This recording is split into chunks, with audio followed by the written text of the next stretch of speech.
Now, cardiovascular form, let's already listen's been talking endlessly. Cardiovascular form, the heart's a pump. Remember I said osteopaths sometimes refer to it as like an accelerator. As we move, it's like pistons in the leg. And the blood moves in like a circle. That's why we say circulation. The word comes from circle. The blood's circling around through the liver and through the heart. It's got to be clean through the liver and through the kidneys and through the heart. So the heart doesn't get to stop. The heart's like a door frame that's constantly opening and closing. So imagine there's a door here. I don't know how you can see.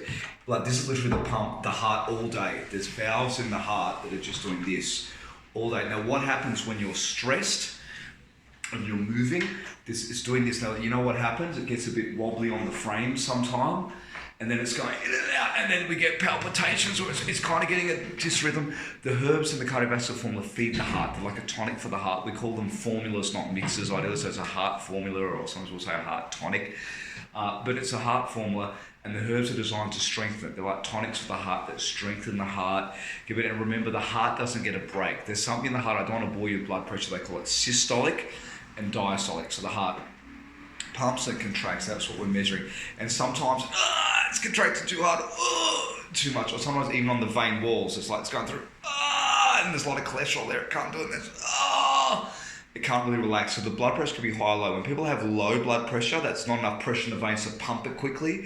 That means when you need blood on demand with low blood pressure, you can't get enough. So it's like I go down, I go to get up, and my blood pressure's low, I start spinning because I can't get the blood back to my brain quick enough. When it's high, that's when it risks at heart attack and stroke and things, because so much cholesterol things in the vein, and there's a risk of perforation. People can get searching for the word, it's on the tip of my tongue, so I use a lot in clinic.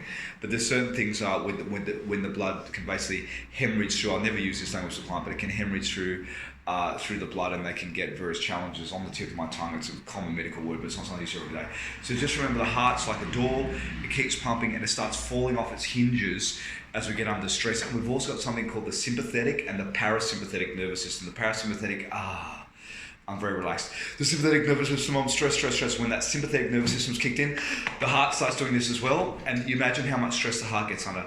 Now, these heart herbs can help circulation as well, but I found, to be honest, this is just from clinical experience from a guy that's done probably over 50,000 consults now. When the blood's moving, the heart's got a very easy job. When the blood's very slow, very thick, the heart's sitting there going crazy. Sometimes, that's why you see me give circulation herbs always, naturopaths, instead of heart herbs. Just getting that blood moving with circulation herbs is enough often to just relieve the heart. That's why you see me actually go the circulatory system before the heart. Because if the whole circulatory system's moving bad, the poor heart's still sitting there straining. Obviously, some things that go wrong with the heart, you can get arrhythmia. The heart's not beating in a nice rhythm. You can do an ECG where they check the electrical current through the heart to make sure the heart's beating good. You can get what's called tachycardia, which means over 100 beats a minute. What's called bradycardia, less than 60 beats a minute, where it's too slow. So the ideal range is about 60 to 100. Athletes, their heart beats more slowly. So the heart will beat, they're sitting more slowly. What else can I tell you? A lot of the time people think they're having heart stuff, but it's stomach acid and reflux, the vulvar over time.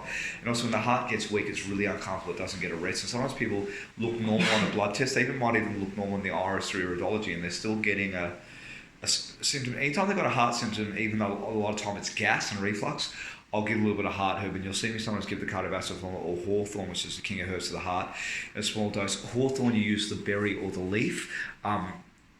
The leaf, most herbalists use the berry or the fruit, you need a lot. I don't mind using a little bit of leaf with the berry. What else can I tell you? A little bit of cayenne pepper, removing the circulatory system at the same. So if they're just okay, I give them circulatory problems, circulatory forms.